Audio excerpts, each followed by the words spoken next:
broadcasting from the most confused, dumb, manipulated, brainwashed, and infected nation on the face of the planet with the news they hope you never hear. This is the Power Hour.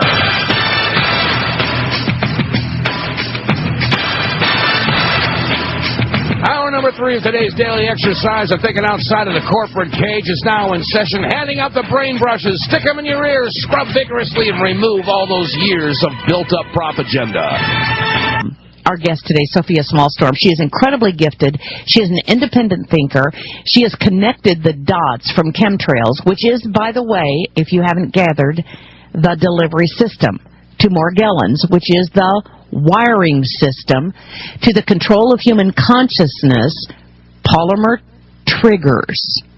Sophia explains today how we currently are in the setup or the hardware stage, the extension of eugenics where technology will override our biosystems with the ultimate goal of the entire biological world being eradicated, to be replaced with nanotechnology and controlled pseudo-life forms. It's a little bit hard when you hear this information to put it all together, but she does such a great job in being able to explain it. And we're now talking about this hardwiring system of the nanotechnology fibers.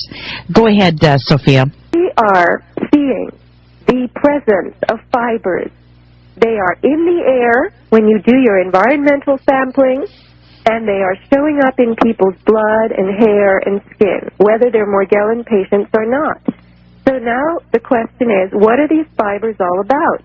When you observe the fibers, they actually form colonies.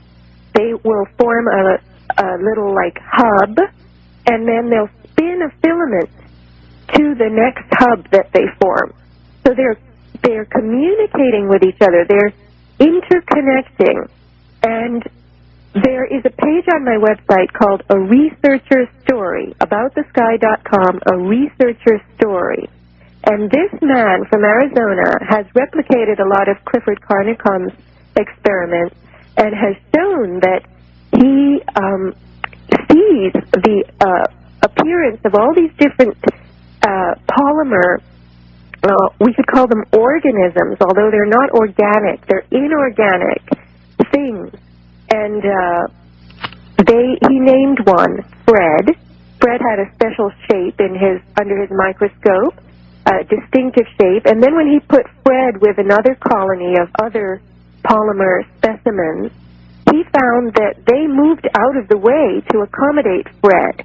So they are communicating with each other. Okay, that is, help me understand that. Let's go over that again, if you don't mind. It appears that these, I will just call them polymers, that form into colonies, that acknowledge each other's presence when you introduce two different strains of them. They actually are working in some kind of harmonic organization. What's happening is these polymers are self-assembling, self-replicating, as Dave sang about in his song. They're colonizing within us. They're forming a network. I could call this an alternate neuronal network. And let me, first of all, let's just address the question of how are they able to do this. The researcher featured in A Researcher's Story, who goes by the name Blue, B-L-U-E, that's his moniker, he theorizes, and he's probably right, this is an absolutely brilliant guy who really knows how to think out of the box.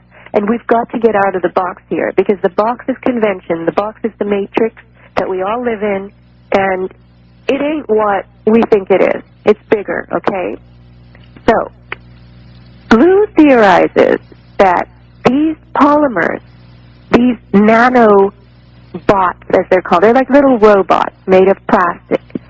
They are making use of plastic that's all around us. We are bathed in plastic residues, exfoliated, degraded, little plastic things are everywhere in the air. We're breathing plastic. It's in our drinking water. After all, we have plastic bottles, plastic bags. Everything in the world is made of polymers, right? So there are tons of ambient plastic that these little nanobots are able to synthesize. And how do they get the energy? The energy is also abundant. We have direct DC current all around us, the microwaves, Wi-Fi. There's so much current in the air. Now remember, the aluminum is ionized. The very air we live in is ionized now. It's charged. It's a plasma. It's no longer neutral. One job of the chemtrails is to spray these metallic salts, this other class of elements, that ionize in sunlight. So the air we live in, which was supposed to, the way nature intended, be neutral and life-supporting, is now a charged gas. So if the air is conductive that we're living in, then we're conductive. We, too, have the conductivity inside us. So these polymer colonies are assembling and replicating and forming a network of fibers in our bodies. The question is, what is this all about? What is it for? So I put on my thinking cap and I said, let's make an analogy. What if each human being is represented by, in our metaphor, a field of light? And you see this field of lights, and there are red lights, green lights, yellow lights, blue lights, purple lights, pink lights, and all the different colors represent the different regulatory systems that we have.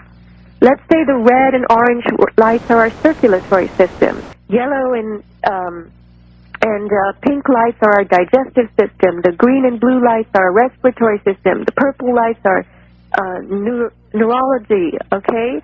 So we've got all these systems represented by all these different lights, and the lights are going on and off in their harmonies and their unities, supporting each other, and that represents, in the metaphor that I'm creating, the human being. Now, the mad scientist comes up, he looks at the field of lights, and he says, I want to be the one who turns those lights on and off, and I want to put them in the color formations that I want to. So what if I hooked up a circuit board in that field, and I hooked every single light to my circuit board, and then I threw the switch, and then I could run the yellow lights with the green lights, and the purple lights with the pink lights, and the blue. Okay, so that's the fibers that are showing up are like the circuitry feeding itself in our bodies.